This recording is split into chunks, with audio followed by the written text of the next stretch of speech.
سيدنا ومولانا محمد وعلى آله الطيبين وأصحابه الطاهرين. أما بعد فأعوذ بالله من الشيطان الرجيم. بسم الله الرحمن الرحيم. إن الذين كفروا سواء عليهم أأنذرتهم أم لم تنذرهم لا يؤمنون. صدق اللہ مولانا العظیم. معزز حاضرین، السلام علیکم ورحمۃ اللہ وبرکاتہ. اللہ رب العزت جل شانہ کی ہم پر بے پناہ نوازش ہے کہ اس نے ہمیں آقائے نامدار احمد مختار مدنی تاجدار دونوں جہاں کے سردار حضرت محمد مصطفیٰ رسول خدا صلی اللہ تعالی علیہ وآلہ وسلم کی بابرکت امت میں پیدا فرمایا. حضرات محترم، ماہ رمضان کے مکمل وقفے کے بعد دوبارہ پروردگار عالم نے ہمیں تفسیر قرآن کی اس مجلس کو سجانے کا موقع عطا کیا. رب کریم کا شکر ہے کہ اس نے رمضان سے بھی ہمیں نوازا اور پھر قرآن سے بھی ہمیں نوازا ہے. سامعین کرام، چونکہ ایک لمبا وقفہ ہو گیا اور بہت سے لوگوں تک شاید یہ اطلاع نہیں پہنچی کہ آج تفسیر قرآن کی محفل یہاں پر دوبارہ شروع کی جا رہی ہے، تو بہت سے احباب نہیں آئے، اسی لیے محفل بہت چھوٹی نظر آ رہی ہے.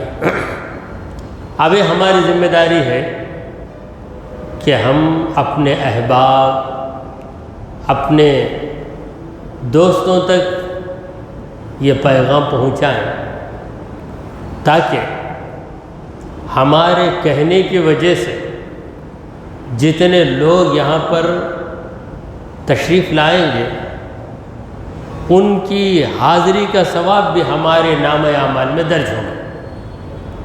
ہم تفسیر قرآن کے لیے حاضر ہو رہے ہیں تو ہماری حاضری کا ثواب تو ہمیں ملے گا ہی، مگر ہمارے کہنے کی وجہ سے اگر 4 آدمی آ گئے تو 4 آدمیوں کی حاضری کا ثواب ہمارے نامہ اعمال میں درج ہو جائے گا.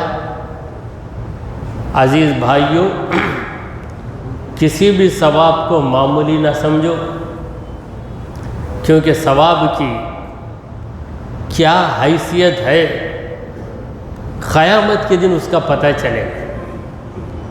پیسے کی کیا قیمت ہے یہ اس وقت پتہ چلتا ہے جب پیسے کی ضرورت پڑ جاتی ہے. آپ کہیں باہر چلے گئے، آپ کے پاس کوئی پیسہ نہیں ہے، آپ کو بس میں سوار ہو کر جانا ہے، ٹکٹ صرف 1 روپیہ ہے. اس دور میں تو 1 روپے کا تصور بھی نہیں کیا جا سکتا. 1 روپیہ ہے. اس وقت اگر آپ کے پاس 1 روپیہ نہیں ہے تو 1 روپے کی کیا قیمت ہے تب آپ کو پتہ چلے گا کہ اگر 1 روپیہ میرے پاس رہ جاتا تو میں یہاں سے بس میں سوار ہو کر اپنی منزل پہ پہنچ جاؤں گا. یا یوں سمجھ لیجئے کہ کسی کو کوئی تکلیف ہے، وہ تکلیف کسی دوا کے کھانے سے دور ہوتی ہے. سینے میں درد کسی کو آتا ہے تو سینے کے درد کی دوا لینا اس کے لیے ضروری ہو جاتا ہے. اس ٹیبلٹ کی قیمت صرف 50 پیسے ہوگی. اگر آپ کے پاس 50 پیسے نہیں ہیں تو آپ ایک میڈیکل شاپ کو جائیں گے، پوچھیں گے، وہ کہے گا کہ وہ گولی، وہ ٹیبلٹ 50 پیسے ہے. آپ کہیں گے میرے پاس 50 پیسے نہیں ہیں تو وہ کہے گا کہ جب نہیں ہے تو جاؤ۔ تو یہ 50 پیسے کی کیا قیمت ہے، ضرورت کے وقت اس کا ہمیں پتہ چلتا ہے۔ تو قیامت کے دن ثواب کی ضرورت پیش آئے گی، تب پتہ چلے گا کہ ایک چھوٹا سا عمل اگر ہم کر لیتے اور اس چھوٹے سے عمل کا ثواب ہمیں مل جاتا تو آج ہمیں کتنا فائدہ ہو جاتا۔ تو تفسیر قرآن علم کی محفل ہے۔ تفسیر قرآن میں حاضر ہونا در حقیقت قرآن مجید کا علم حاصل کرنا ہے۔ تو یہ اتنا بھاری کام ہے، آپ اس کام میں آدھا گھنٹہ لگے ہوئے ہیں، تو آدھا گھنٹہ برابر آپ کے نامہ اعمال میں ثواب درج ہوتا جاتا ہے، درج ہوتا جاتا ہے۔ جیسے کہ گاڑی ہے، آٹو ڈرائیور جب گاڑی کو اسٹارٹ کرتا ہے تو اس کا میٹر چڑھنے لگ جاتا ہے۔ جتنی دیر آدھا گھنٹہ چلائے گا تو آدھے گھنٹے کا میٹر چڑھے گا، 10 منٹ چلائے گا تو 10 منٹ کا میٹر چلے گا۔ تو آپ یہاں بیٹھے ہیں، آدھا گھنٹہ بیٹھیں گے تو آپ سمجھ رہے ہیں کہ ہم تو خاموش بیٹھے ہیں۔ آپ تو خاموش بیٹھے ہیں، مگر آپ کا نامہ اعمال لکھنے والا فرشتہ بزی ہو گیا، وہ مصروف ہو گیا، وہ لکھ رہا ہے۔ خدا کا یہ بندہ قرآن کی تفسیر سن رہا ہے، خدا کا یہ بندہ تفسیر قرآن کی محفل میں آ گیا ہے، خدا کے اس بندے کے دل میں قرآن کی یہ بات اتر رہی ہے، دین کی یہ بات اتر رہی ہے، تو فرشتے نامہ اعمال لکھنے میں مصروف ہو جاتے ہیں۔ یہاں تک کہ جب محفل ختم ہو جاتی ہے تو پھر گھر پہنچنے تک بھی آپ کے نامہ اعمال میں ثواب لکھا جائے گا، کیونکہ آپ نکلے تھے اس مقصد کے لیے۔ اب اس مقصد کو پورا کر کے گھر جا کر دوسرے کام میں مصروف ہونے تک آپ کو اس کا ثواب دیا جا رہا ہے۔ تو آپ اکیلے آئیں گے تو آپ کو ثواب، آپ اپنے ساتھ 4 آدمیوں کو لائیں گے تو 4 آدمیوں کا ثواب بھی آپ کو ملے گا۔ چلیے، اس تمہیدی گفتگو کے بعد میں اپنے اصلی مقصد کی طرف آ رہا ہوں۔ میں نے جس آیت مبارکہ کی تلاوت کی ہے وہ سورہ بقرہ کی 6 آیت ہے، آیت نمبر 6۔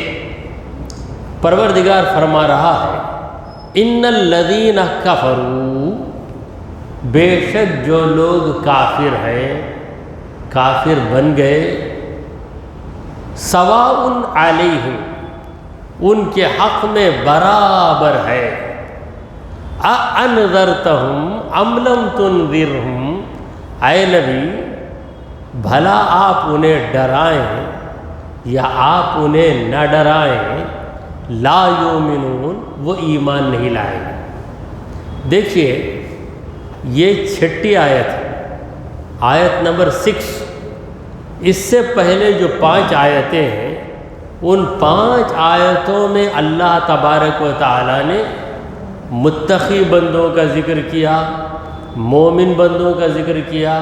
اللہ نے فرمایا کہ متقی بندے وہ ہیں جو غیب پر ایمان رکھتے ہیں، نماز کو قائم کرتے ہیں اور اللہ کی دی گئی دولت سے خرچ کرتے ہیں، اور پھر یہ اگلی کتابوں پر بھی ایمان رکھتے ہیں، قرآن پر بھی ایمان رکھتے ہیں۔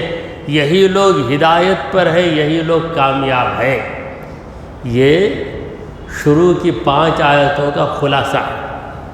تو ان 5 آیتوں کے بعد اللہ تبارک و تعالیٰ اب لوگوں کی دوسری قسم کا ذکر کر رہا ہے، یعنی کافروں کا ذکر کر رہا ہے۔ قرآن مجید کا یہ انداز ہے، یہ اسلوب ہے کہ نیک لوگوں کا ذکر کرنے کے بعد اللہ تعالیٰ برے لوگوں کا ذکر کرتا ہے۔ اہل تقوی کا ذکر کرنے کے بعد اللہ نے اہل کفر کا ذکر کیا ہے، کیونکہ اجالا کیا ہے آپ کو معلوم ہو گیا، اندھیرا کیا ہے یہ بھی معلوم ہونا چاہیے۔ آپ کو یہ پتہ چل گیا کہ یہ دوا فائدہ دیتی ہے، آپ کو یہ بھی معلوم ہونا چاہیے کہ یہ غذا آپ کو نقصان دیتی ہے۔ جب تک دونوں باتوں کا علم نہیں ہوگا آپ اپنی طبیعت کو سدھار نہیں سکتے۔ اسی طرح ہم خود کو سدھارنا چاہیں تو ہمیں نیکی کا بھی علم ہونا چاہیے اور برائی کا بھی علم ہونا چاہیے۔ نیکی کا علم آئے گا تو ہم نیکی کو اپنائیں گے، برائی کا علم آئے گا تو ہم برائی سے پرہیز کریں گے۔ سرکار دو عالم صلی اللہ علیہ وسلم کے زمانے میں ایسے کافر تھے جو بڑے ہٹ دھرم تھے، اور اس زمانے میں بھی بہت سے ایسے کافر ہیں جو ہٹ دھرم ہیں۔ ہٹ دھرم ضدی انسان کو کہتے ہیں۔ جو انسان ضدی ہوتا ہے وہ کسی کی بات نہیں مانتا، اس کے سامنے حقیقت آ جائے، سچائی آ جائے، تب بھی وہ صحیح بات کو نہیں مانے گا۔ تو ایسے کفر کو کہتے ہیں کفر عنادی، یعنی عناد کی وجہ سے، ضد اور ہٹ دھرمی کی وجہ سے کفر کرنا۔ تو جو کافر ایسے نہیں ہیں وہ لوگ جب سچائی کو دیکھتے ہیں تو ایمان لے آتے ہیں۔ دیکھیے حضرت عمر رضی اللہ تعالیٰ عنہ ایمان لانے سے پہلے وہ کیا تھے؟ وہ بھی کافر تھے، اور ایسے تھے کہ انہوں نے نبی کریم صلی اللہ علیہ وسلم کو قتل کرنے کا ارادہ کیا، مگر جب سچائی سامنے آئی تو انہوں نے سچائی کو مان لیا، رسول کریم صلی اللہ علیہ وسلم کا کلمہ پڑھ لیا۔ خالد بن ولید رضی اللہ تعالیٰ عنہ یہ بھی کافروں کے زمرے میں تھے، بلکہ جنگ احد میں مسلمانوں کو جو نقصان پہنچا وہ خالد بن ولید کی وجہ سے پہنچا۔ ابو سفیان یہ کیا تھے؟ جنگ بدر جو واقع ہوئی اس کی وجہ ابو سفیان کا قافلہ ہی تھا، مگر یہ سارے لوگ جب حق ان کے سامنے آ گیا تو ایمان لے آئے۔ خالد بن ولید ایمان لائے تو نبی کریم صلی اللہ علیہ وسلم نے انہیں سیف اللہ کا لقب دیا، سیف اللہ، اللہ کی تلوار۔ تو یہ کافر جو ہے ان کا کفر ہے کفر انکاری، یہ انکار کرتے ہیں۔ کب تک انکار کرتے ہیں؟ جب تک سچائی کا انہیں پتہ نہیں چلتا۔ جب سچائی کا پتہ لگ جاتا ہے تو کلمہ پڑھتے ہیں، مومن بن جاتے ہیں۔ اور کافروں کے قسم ہٹ دھرم لوگوں کی ہے، جیسا کہ ابو لہب ہے، ابو جہل ہے، ولید بن مغیرہ ہے، امیہ بن خلف ہے۔ یہ ایسے کافر ہیں، ایسے کافر ہیں کہ حق ان کے سامنے آ گیا، حق کو انہوں نے اپنی نگاہوں سے دیکھا، رسول کریم صلی اللہ علیہ وسلم کے معجزے بھی دیکھے، مگر پھر بھی ایمان نہیں لائے۔ ابو جہل آخری وقت جب انصار کے 2 بچوں نے اس پہ حملہ کیا تو ابو جہل میدان بدر میں گر پڑا۔ عبداللہ بن مسعود رضی اللہ عنہ آئے اور کہا کہ دیکھ اے ابو جہل تیری حالت کیا بن گئی، اب تو یہاں سے جہنم میں جائے گا، اگر کلمہ پڑھ لیتا تو تیری یہ حالت نہیں ہوتی، اگر محمد مصطفیٰ صلی اللہ علیہ وسلم کے دامن سے وابستہ ہو جاتا تو تیری یہ حالت نہیں ہوتی۔ تو اس وقت ابو جہل نے کہا کیا اے عبداللہ بن مسعود، مجھے مرنے کا غم نہیں ہے، 2 بچوں نے مجھے مارا ہے، یہ مجھے بڑا غم ہے۔ تو ایسا ضدی ہٹ درم انسان تھا ابو جہل، یہی حالت تھی ابو لہب کی۔ تو ایسے کافروں کے بارے میں اللہ فرماتا ہے کہ ان الذین کفروا، اے مصطفیٰ جو لوگ ہٹ دھرمی کی وجہ سے کافر ہوئے ہیں ان کو بتانا، سمجھانا، ڈرانا، ان کے سامنے لیکچر دینا، تقریر کرنا سب بیکار، کیونکہ یہ لا علاج بیمار ہے۔ دیکھیں کوئی زندہ آدمی ہے، اس کا علاج ہم کر سکتے ہیں، مگر جو مر ہی گیا کیا مردے کا علاج ہو سکتا ہے؟ نہیں ہو سکتا۔ تو یہ کافر ایسے ہیں کہ ان کا ضمیر مر گیا، ان کا احساس مر گیا، ان کی سوچ مر گئی۔ یہ کہیں گے کہ ہم وہی کریں گے جو ہم چاہیں گے، ہم کسی کی بات نہیں مانیں گے۔ تو ایسے کافروں کو سمجھانا بیکار ہے۔ مرغی کب تک حلال ہو سکتی ہے؟ کتنی بھی بیمار ہو جائے، کتنی بھی کمزور ہو جائے، اگر زندہ ہے تو اسے ذبح کرو تو حلال۔ طاقتور، بھاگنے دوڑنے اڑنے والی مرغی اچھل کر گئی، گری مر گئی۔ کتنی اچھی مرغی تھی نا، بڑی طاقتور ہے نا، دوسرے مرغیوں سے لڑ کر سب کو دبا دینے والی مرغی، یہ کیسا ہم چھوڑنا؟ اس کا گوشت کتنا اچھا رہے گا، کیا اسے آپ حلال کر سکتے؟ نہیں۔ مر گئی تو حلال، مر گئی تو کیا ہوئی؟ مردار ہو گئی۔ یہی حال انسان کا بھی ہے، جب تک اس کا دل زندہ ہے، اس کا ضمیر زندہ ہے، اس کا احساس زندہ ہے، اس کا انصاف زندہ ہے، اس کی سوچ زندہ ہے، اسے ہم ضرور سمجھا سکتے ہیں۔ مگر جب اس کا ضمیر ہی مر گیا تب اسے سمجھانا بیکار۔ سرکار دو عالم صلی اللہ علیہ وسلم کو پروردگار عالم کہتا ہے کہ اے میرے نبی، آپ ضرور تبلیغ کیجئے، آپ ضرور لوگوں کو سمجھائیے، مگر ان لوگوں کے پیچھے مت جائیے جو آپ کی بات ماننے ہی والے نہیں، جو بغض و عناد کی وجہ سے، ضد اور ہٹ دھرمی کی وجہ سے آپ کی بات کا انکار کرتے۔ اسی لیے ہمارے بزرگوں نے کہا کہ جب دیکھو کہ تمہارا مخاطب یعنی تمہارے سامنے والا آدمی ضد پہ اتر آتا ہے تو اس سے بات کرنا چھوڑو، اسے سمجھانے سے کوئی فائدہ نہیں۔ ہاں، اگر ضد کے بغیر صحیح بات جاننے کی کوشش کر رہا ہے یا غلطی کی وجہ سے بحث کر رہا ہے تو اسے ضرور سمجھا۔ پروردگار عالم نے کہا کہ ان الذین کفروا، اے میرے پیارے نبی، جو لوگ ایسے کافر ہوئے کہ وہ ہٹ دھرم ہے، سواء علیہم، ان کے حق میں برابر ہے، ان کے حق میں برابر ہے۔ اَأَنذَرْتَهُمْ، یا آپ انہیں ڈرائیں، ام لم تنذر، یا آپ انہیں نہ ڈرائیں۔ آپ انہیں خدا سے ڈرائیے، جہنم سے ڈرائیے، موت سے ڈرائیے، عذاب سے ڈرائیے، ان پر کچھ اثر نہیں ہوگا، کچھ اثر ہی نہیں ہوگا۔ فلا یؤمنوا حتی یروا العذاب العلیم، جب تک عذاب کو نہ دیکھیں گے اس وقت تک ایمان نہیں لائیں گے، مگر عذاب کو دیکھ کر اگر کہیں گے کہ ہم ایمان لے آئے تو اس سے کوئی فائدہ نہیں، اس سے کوئی فائدہ نہیں۔ کسی کو بتایا گیا کہ بھائی دیکھو یہاں زبردست گڑھا ہے، مت جاؤ، بولا مانوں گا نہیں، میں نہیں مانتا۔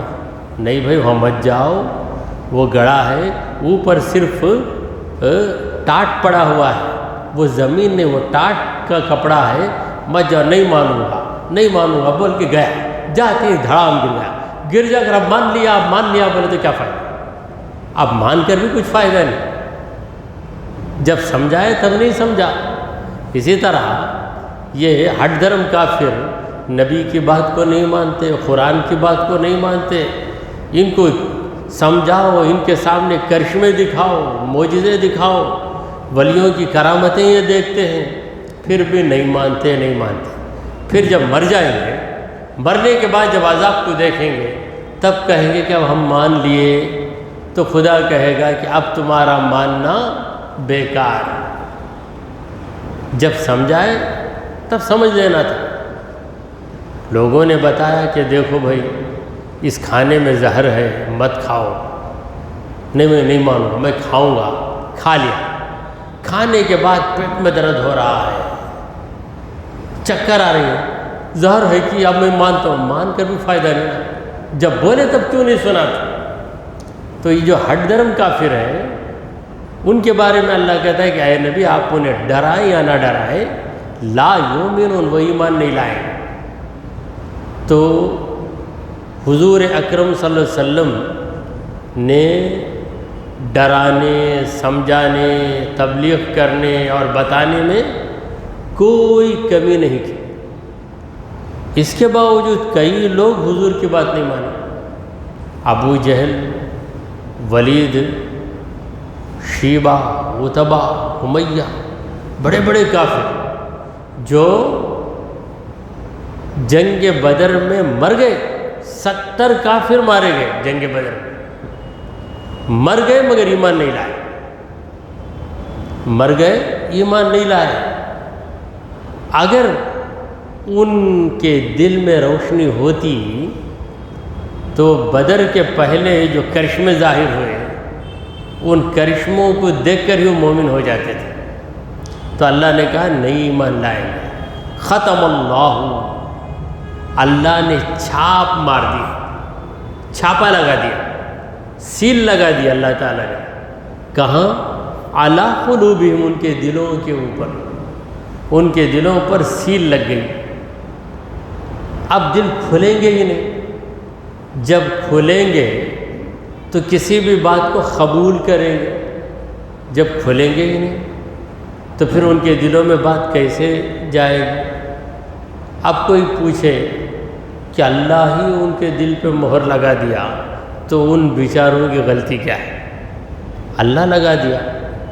یاد رکھیے اللہ تبارک و تعالیٰ ہی ان کے دلوں پہ مہر لگایا ہے۔ کیوں؟ اس لیے کہ وہ تھے ہی اس قابل، وہ تھے ہی اس قابل۔ دیکھیے امتحان میں ایک بچہ صرف 4 نمبر لے کر آیا، لوگ کہتے ہیں کہ بھائی وہ کریکشن کرنے والا ایگزامنر 4 نمبر دے کر بچے کو فیل کرا دیا، بھائی فیل کرا دیا۔ واقعی وہ فیل کرایا، مگر کیوں فیل کرایا؟